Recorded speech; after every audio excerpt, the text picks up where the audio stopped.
Now the second device is oxygen hood. Here in this image you can see this is clear, transparent, cylinder shape oxygen hood. This can be in box shape also, and this part will cover the infant's head and the neck area. So containing the enough space so baby can move the head and neck freely. And this is the inlet port where the oxygen tubing will be inserted. So another end of the oxygen tubing will be connected to the oxygen source. And when baby will exhale, gas will leave from this neck area. Here in this mannequin also you can see how to apply the hood.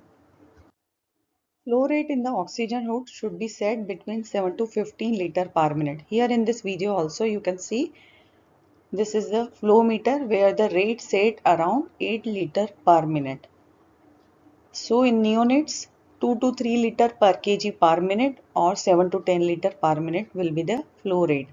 In infant between 10 to 15 liter per minute.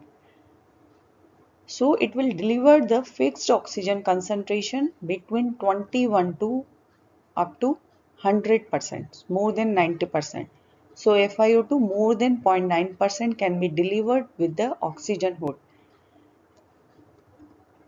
FiO2 will depend on the size of the hood, oxygen flow rate, and presence or absence of the lid or porthole in the hood.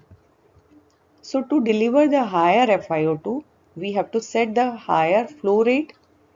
Smaller size of the hood should be used and two portholes and the lid should be in the closed position. So higher FiO2 up to 90 to 100% can be delivered by the oxygen hood. Now the advantage of the oxygen hood, useful for the small babies in infant, can deliver the FiO2 precisely. There is a no risk of nasal obstruction, no risk of the gastric distension, no humidification generally required with the even with the oxygen hood, but we use the humidification in our NICU, PICU in all the oxygen delivery devices. Disadvantage, restricted mobility, difficulty in giving the feeds and difficulty in suctioning the oral and nasal cavity. At low oxygen flow rate, less than 6 liter per minute, CO2 retention can occur. So hypercarbia is the risk at the low flow rate.